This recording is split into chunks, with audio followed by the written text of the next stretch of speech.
Калмыцкий сегмент в игровой метавселенной. Основатель онлайн-школы программирования Аркадий Муниев рассказал о проекте, посвященному национальному празднику Цагансар.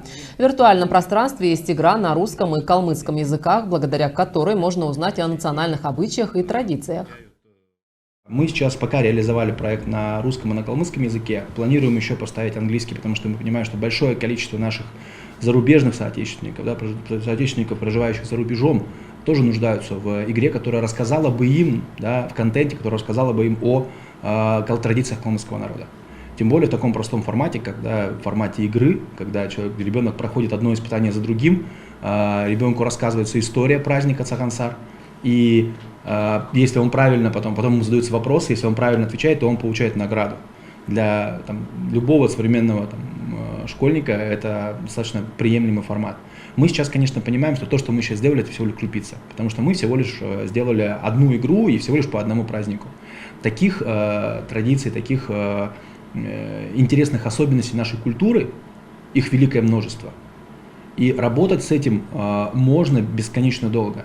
Нам нужны еще специалисты, и что самое главное, здесь нужны не только взрослые, здесь могут работать дети, здесь могут работать подростки. Стоит отметить, одним из разработчиков этой игры является ученик 10 класса Элистинской многопрофильной гимназии Вадим Тюмбеев. У меня разработка заняла где-то 2 месяца. Это было очень сложно. Пока я создавал эту игру, я много узнал. Директор Центра по развитию калмыцкого языка Геннадий Корнеев рассказал о работе по цифровизации калмыцкого языка, в частности, об 11 компьютерных шрифтов старокалмыцкой письменности Тодо-Бичик. На сегодняшний день создано 11 высококачественных векторных шрифтов, которые опубликованы в открытом доступе. Также он сообщил, что в планах создать электронный распознаватель Тодо-Бичик, чтобы сохранить калмыцкое литературное наследие. Сегодня мы можем брать их и смело пользоваться для создания вывесок, для написания каких-то текстов, которые нам нужны.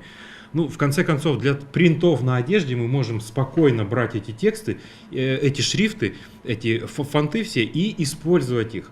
Это, честно скажу, что это была такая прорывная работа. Сегодня мы говорим с Министерством цифрового развития, мы имеем полное понимание с Алексеем Петровичем Итеевым, с IT-сообществом Калмыкии, по правую руку от меня сидят его яркие представители, о том, что очень важно будет договориться, и практически эти договоренности уже тоже есть, о том, что мы будем создавать электронный распознаватель, во-первых, текстов Тодо-Бичик, а во-вторых, чтобы эти тексты могли не просто распознаваться, но и переводиться на разные другие языки.